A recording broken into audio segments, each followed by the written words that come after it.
During a game of AFL, the body requires various body systems to function effectively. Through looking at various data, the heart rate training zones are clearly demonstrated during different stages of the AFL game.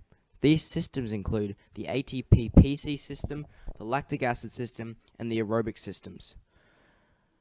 An AFL player, or any athlete for that matter, must use these three systems effectively. Through analyzing the Garmin data, I can effectively tell what energy system I use most effectively and what system I must train to be an effective Aussie rules football player. In this presentation, I will discuss all three of the energy systems, my heart rate zones as shown through my Garmin data, and my recommendations to improve the required heart rate zone.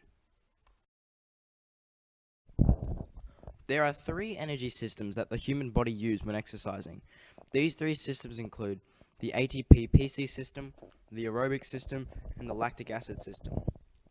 The ATP-PC system is defined as an anaerobic system which uses the body stores of adenosine triphosphate molecules, or ATP, in conjunction with the stores of creatine phosphate, or PC, to provide energy for a short amount of time. This system can be shown in AFL when chasing down the ball or jumping to compete for a ball. This system is only able to perform for up to 12 or 10 seconds. AFL players train this system to be able to play more effectively. Next is the lactic acid system. This system is defined as the system that takes over when CP stores become exhausted.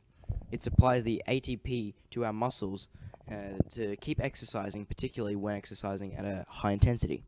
This is found in AFL for players of defense and midfield. These two positions need to keep a constant pace of moving up and back to help in defense and in attack. This system is crucial for any athlete.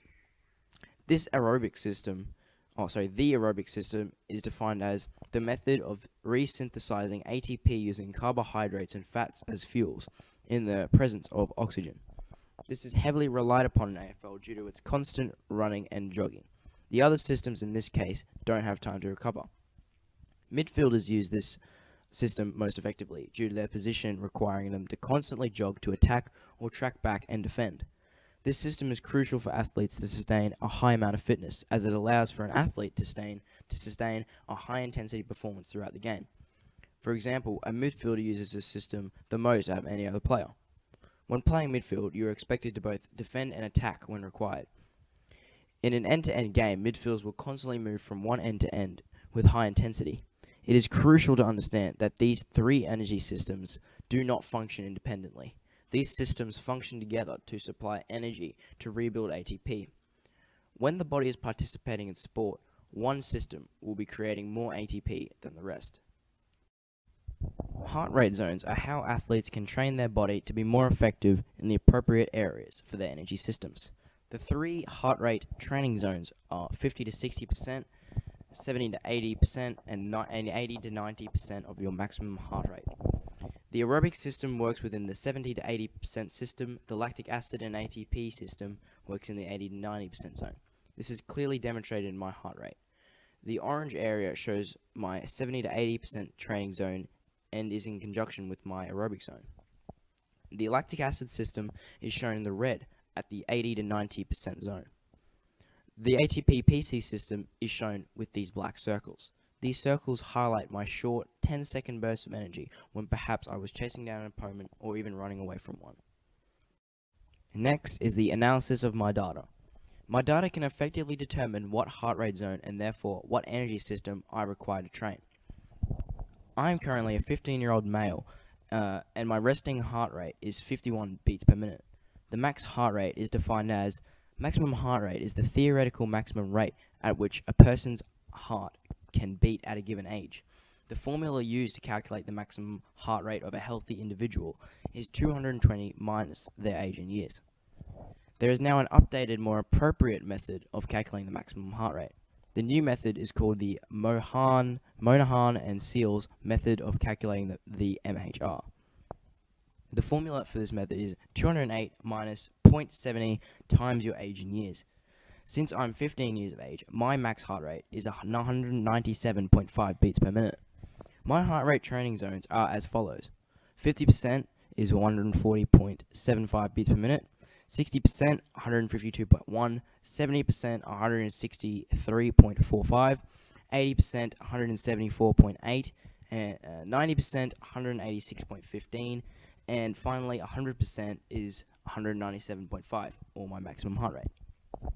These training zones are the same zones as shown in Figure 1. During the 15-minute period, I predominantly use my aerobic system, working at the 70 to 80% of my max heart rate. In Figure 1, the majority of the lines are in the orange zone or the aerobic zones. In the 15-minute period, the position I play is midfield, requiring a constant pace within the 70 to 80% heart rate zone. Also, my requirement of the ATP PC system is also demonstrated in Figure 1. The black circles on Figure 1 indicate when I use my ATP PC system within the aerobic training zone. During our AFL game, I was working in midfield, requiring me to use the aerobic zone. Clearly, I demonstrated that I'm an effective AFL player, as I work predominantly in the 70 to 80% zone and use exactly 13 individual uses of my ATP PC system. This shows I'm always putting as much as possible, and I sacrifice tiredness for my team. The system that I use the least is the anaerobic zone, or 80 to 90 zone. As shown, it is used the least, with only 2 sections on the graph shown. Now, recommendations. During a 15-minute game of AFL, I effectively used my aerobic zone and my ATP PC system. During the 15-minute period, I used my ATP PC system 13 times in midfield, from either sprinting back in defense or trying to create a crucial space in attack. This is almost once every minute. This clearly shows my contribution to the team and effectiveness as a player. My recommendation is to keep my heart rate consistently in the 70 to 80 zone and not drop out of the zone, as I did occasionally. This can easily be fixed with cardio and fitness drills. Occasionally, my heart rate shows dropping closer towards a resting heartbeat. My first condition drill is a simple one that only requires a ball and perhaps 3 cones. On the right cone, you'll be passed a ball. You will handball the ball back to your partner and sidestep over the cone and do so the same. The cones spread only a meter apart. This drill will last for 1 minute and 30 seconds at a 90% intensity. This amount of intensity will keep me in my 70 to 80% zone, but also won't completely burn all of my energy. These short, sharp bursts of energy will help incorporate the ATP PC system into my training. The second drill is a slightly altered version of a suicide. The cones will be placed 10 meters apart. Once you reach your first cone, your partner will kick a ball for you to mark. Once the ball is caught, you will return the ball by kicking it to your partner. This will be done for all lines.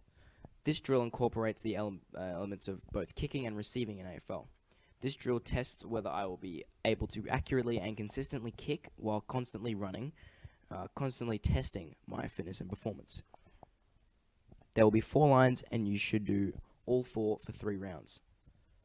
Due to the longer duration of this drill will be set at 75% intensity. Starting steadily, but not necessarily slowly, will allow a longer, more thorough performance. Time is also not a factor in this drill if it is completed with 75% intensity. My final drill incorporates the idea of running with the ball. Your partner will stand on one end of the field and handball a ball to you. The aim is achieving a higher score every attempt. You will receive the ball, turn around, and will run for 50 meters towards the center, reach the center, and do 3 burpees. You will then turn around and run to your partner, who will call time. This incorporates quick bursts of speed and improves handling of the ball. This drill should be at 90 to 100% intensity. All the above drills should be aimed to be consistently in the 70 to 80% zone. This will improve the fitness and consistency of my AFL performance. My recommendations would be train my aerobic zone to stay constantly in the 70 to 80% heart rate zone. This is my most predominant in working with my aerobic zone. This also incorporates my ATP PC system for when I require short, sharp bursts of energy. Overall, through analyzing the data from my 15-minute period of playing AFL, we can effectively tell which system I predominantly use and what system is required to work on. During a game of AFL, it is crucial that one uses all 3 systems effectively. These systems include the ATP PC system, the lactic acid system, and finally the aerobic zone. My data clearly shows what periods I use in each system and what I should do to improve the effectiveness of these zones.